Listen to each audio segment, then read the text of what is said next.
Good morning, students. Hope you all are well. I, Harita Malani, working as an assistant professor in Electronics and Communication Department of MLB Textile and Engineering College, Bhilwara. Today, my topic to be discussed is in the continuation of the previous lecture, and the next topic is optical amplifiers in subject fiber optic and communication. So, introduction to optical amplifiers. As we know the meaning of amplifier means whenever the signal gets weakened or its signal strength is less, we want to give some additional power to that signal so that that signal is properly measured or properly heard. So that is amplification process. So why optical amplifiers are required? The optical signals from the transmitters are attenuated by the optical fiber as they propagate through it.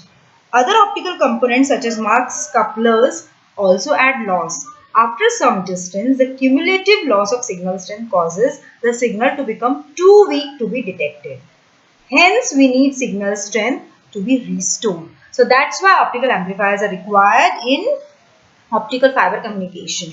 So what do you mean by optical amplifier? Boosting of an optical signal without any conversion of the light into an electrical signal. So it is again an active device because here conversion of light will be required.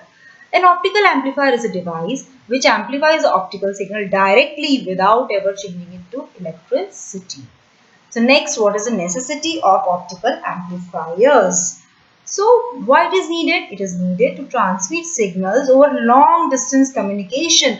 We can say greater than 100 kilometers to compensate attenuation loss. So this is the first necessity of optical amplifiers. Second, initially this was accomplished with the optoelectronic module consisting of optical receiver, regenerator and equalizer and an optical transmitter to send the data. So initially when this optical fiber communication started, instead of amplifiers we use regenerators and equalizers to transmit and receive the signal. But functionally this arrangement is limited by optical to electrical and electrical to optical conversions.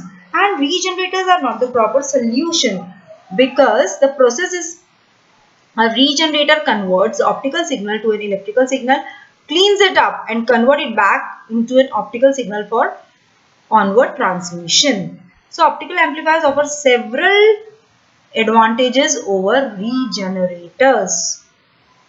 So this is the traditional optical amplification system in which losses are accomplished due to so many components used in the communication system, and again we are using a repeaters or regenerator in between. So that also adds losses, and every time we are using regenerator it has to regenerate the original optical signal every time. So this is transmitter, receiver and in between we are having optoelectronic repeater. System capacity limited by speed of electronic circuit. So this is a traditional optical communication system. Next, optical amplifiers and reasons to use the optical amplifiers. So first reason is its reliability. The components used are very much reliable and it functions very properly. Its flexibility, then it can be used for WDM systems. It is low cost, easily upgraded and having large gain bandwidth. A single amplifier can simultaneously amplify several WDM signals. So these are the reasons, or we can say advantages to use optical amplifiers. Now we will discuss basic diagram of optical amplifier. So this is the basic arrangement for an optical amplifier, such as high signal gain. These are the features: high saturated output power, minimal noise generation and ultra wide bandwidth. Fiber amplifiers have become essential components for high performance communication system. So this is my input signal is generated. It could be electrical or any other input signal which is to be converted to optical by using some source encoders at the input side. Then we are using a fiber gain medium. It is launched, light is launched into fiber medium. We are using a coupler to couple the light. Optical pumping is used, and at the output we are having output signal. So this is the basic diagram of fiber amplifier. In all fiber amplifier devices, the spectral bandwidth and central wavelengths are largely defined by the atomic structure. The gain medium normally comprises a length of single mode fiber connected to a coupler which provides low insertion loss at both signal and pump wavelengths. Excitation occurs through optical pumping. Why this pumping is used? Because here emission process will start, because we have to amplify the weak signals. So we are giving some excitation, external excitation to the fiber. So excitation occurs through optical pumping from a high power solid state or semiconductor laser, which is combined with the optical signal within the coupler. So these are the significance of basic diagram of fiber amplifier. So these points I have discussed. So next, what is optical amplification and its types? What is optical amplification? I discussed. Now variety of optical amplifiers. So there are so many types in which the most used is EDFA. So we will start with the classification. First classification is semiconductor optical amplifier, and it is used in the bandwidth range of 400 to 2000 nanometer. Second is optical fiber amplifiers EDFA, which is used with 1500 to 1600 nanometer bandwidth. Next is distributed fiber amplifier, that is Raman amplifiers. We all have studied Raman scattering process, so that is used over here. Next is Brilliant optical amplifier, and among all this, majorly we use is erbium doped fiber amplifier, that is EDFA. Next, these are the applications. Why amplifiers are required. Amplifiers are required at the transmission side, near the communication channel side, or near the receiver side. So if we are using at the transmitter side, we will require inline amplifiers or power boosters. If we are transmitting the power which is weak, we will use power booster amplifiers at the input side. Near the communication channel, we can use inline amplifier. At the receiving side, I will use preamplifier. In this way, the applications are categorized. Now, how to select amplifier? Which type of amplifier we will require for the communication channel?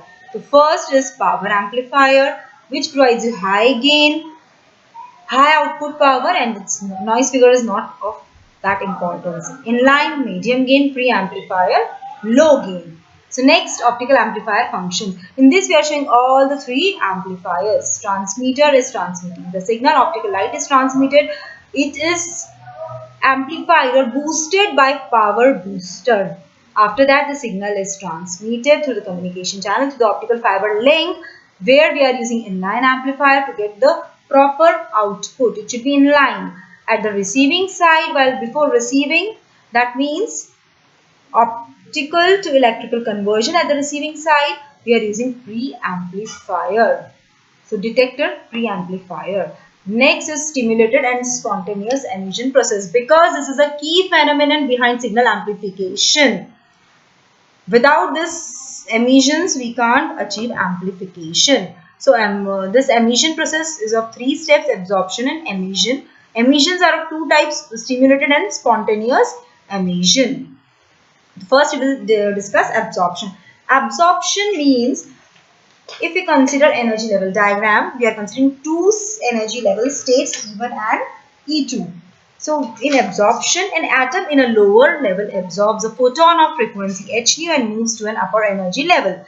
So it absorbs the energy and transmits it to upper energy level. Spontaneous emission, it takes place without interaction with other photons, and the direction and phase are random. It is used for non-coherent transmission. Incoherent transmission.